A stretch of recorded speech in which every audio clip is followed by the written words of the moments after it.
పనులునే అవినీతి మొత్తం ఒక్కొక్క తిమ్మింగ్లాలు ఒక చిన్న ఆఫీసర్ మీ చెప్పు చేతుల్లో ఒక చిన్న ఆఫీసర్ పట్టుకుంటేనే ఒక 1000 కోట్లు వచ్చినాయి. ఇవాళ 1000 కోట్లు. ఇట్లాంటి 1000 కోట్లు అన్ని రికవరీ చేసి పేద ప్రజలకి, తెలంగాణలో ఉన్న పేద ప్రజలకు పంచండి సార్ అని గౌరవ ముఖ్యమంత్రి గారిని చేతులెత్తి నమస్కరిస్తున్నా. సార్ ఇట్లాంటి చాలా తిమ్మింగ్లాలు ఉన్నాయి, పెద్ద పెద్ద సొర చేపలు ఉన్నాయి. ఈ చేపలను పట్టండి సార్.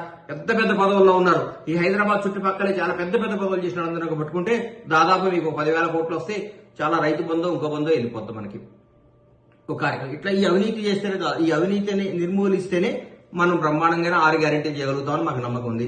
మీకు చేతులెత్తి దండం పెడుతున్నా, కొద్దిగా ఓపిక పట్టండి. కొంచెం మీ మానసికంగా నిబ్బరం చేసుకోండి. మేము ఓడిపోయినాం, మేము ప్రతిపక్షంలో ఉన్నాం, మాకు ఇబ్బంది, రాబోయే భవిష్యత్తులో మంచి పనులు చేసి ఇంకా కొంచెం మంచిగా జనంలో చొచ్చుకుపోయి జనాన్ని ప్రేమగా ఎలా పొందాలో ఆలోచించండి. కానీ ఊరికే ఎట్లా గవర్నమెంట్ అధికారం ఇస్తారని జనం మీద తీసుకొని నాయకుల్ని హింస పెడితే మీకు ఏమాత్రం న్యాయం జరగదు కాక మిమ్మల్ని ఆల్రెడీ జనం అందరూ అనుకుంటున్నారు. సరే ఆయన ఎక్కడైనా చూపించండి సార్, కొంచెం కేరళ కన్నా ఎక్కడికైనా పోయి ట్రీట్మెంట్ చేయండి సార్, కేటీఆర్ గారు ఆగమాగం అయిపోతున్నాడు అంటున్నారు.